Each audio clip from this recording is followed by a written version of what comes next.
నిజంలాంటి స్వప్నం ఎలా పట్టి ఆపాలి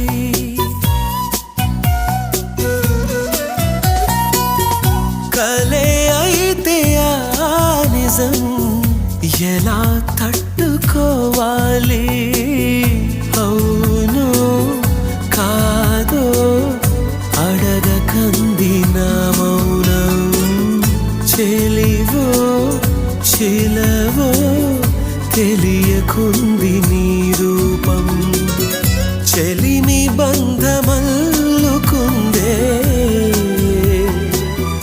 జన్మ ఖైదులా